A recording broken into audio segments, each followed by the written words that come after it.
主は今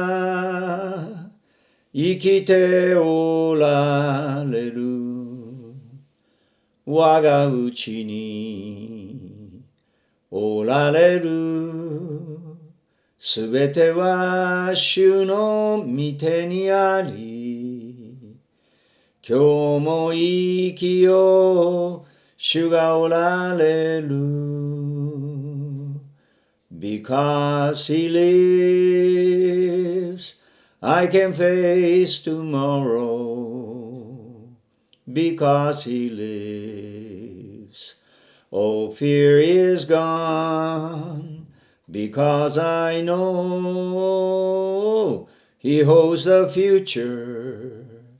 And life is worth the living just because he lives.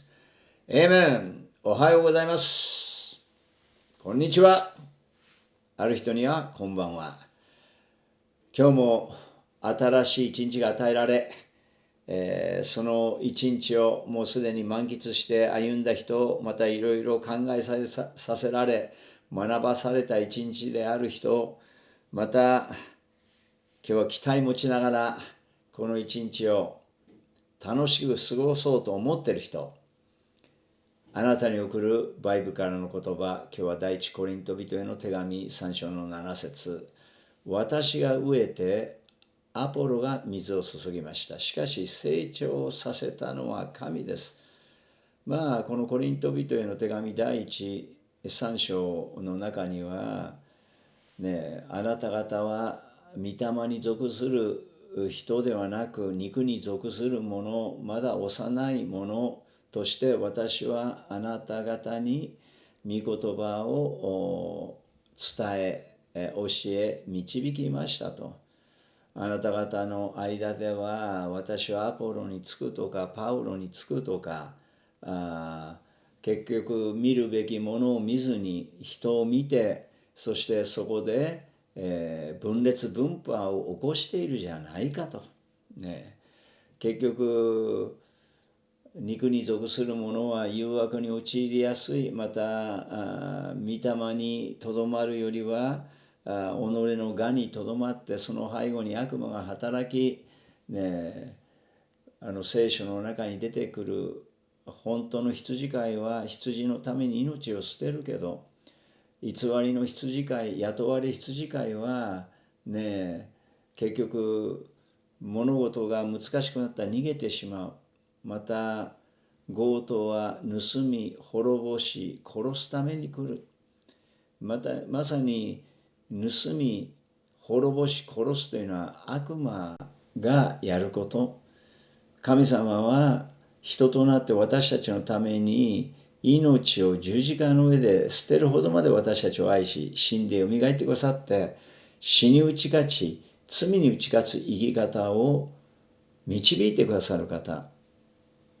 アポロにつくとかパウロにつくって、お前たち何言ってんだ。見るべきものは信仰の創始者完成者イエスだろうって、そして一人一人役割が与えられているんだろうって。私パウロが植えてアポロが水を注いだんだと。これは協力体制なんだと。父なる神、御子なるキリスト、御霊なる聖霊、三位一体が協力し合うんだと。そして神の働きとも自分の名声栄光じゃない、神の栄光を表すために一人一人与えられている役割を表現することを神は喜ばれるんだ。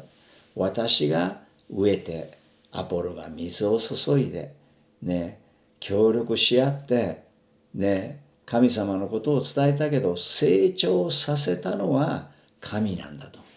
だからあなたが成長させるのはこの方なんだと。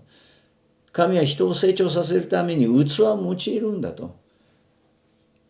幹につながる枝を通して実を結ばせていくんだと。あるものは種をまき、あるものは刈り取る。そういう役割が与えられている。あるものはまかなかったものを刈り取る、刈り取りの働きをする者もいれば、刈り取ることができるのはある人が種をまいたからだと。神はあるものに種を任せ、あるものに刈り取らす働きをする。僕も伝道者の働きをしてますけど、十字架を担いでるといろんな人がやってきて、YouTube 見ました、私も洗礼受けたいです、イエス様信じたいですって、逆に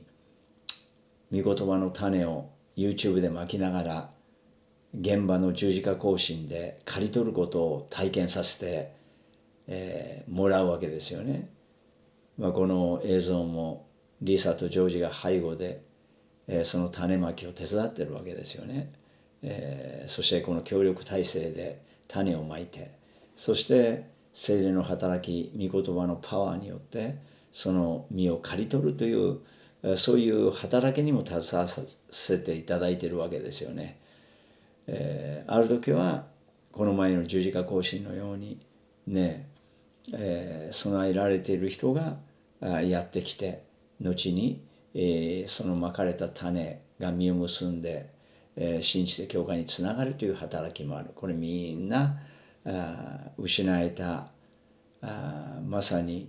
羊飼いのない羊のように弱り果てて倒れている彼らをかわいそうに思われた事実ですが、収穫は多いが働き人が少ない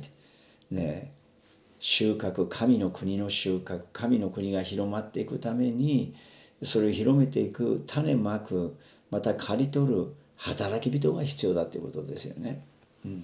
あなたもその働き人の一人なんだということを忘れずに、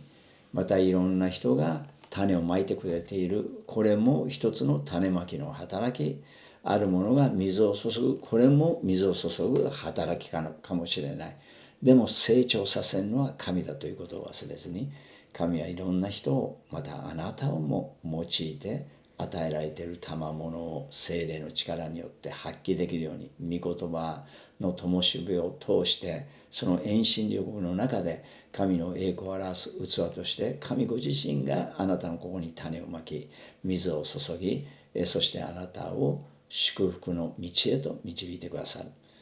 その祝福をあなたも周りに分け与えていく一人一人になっていくことができますように。Have a good day.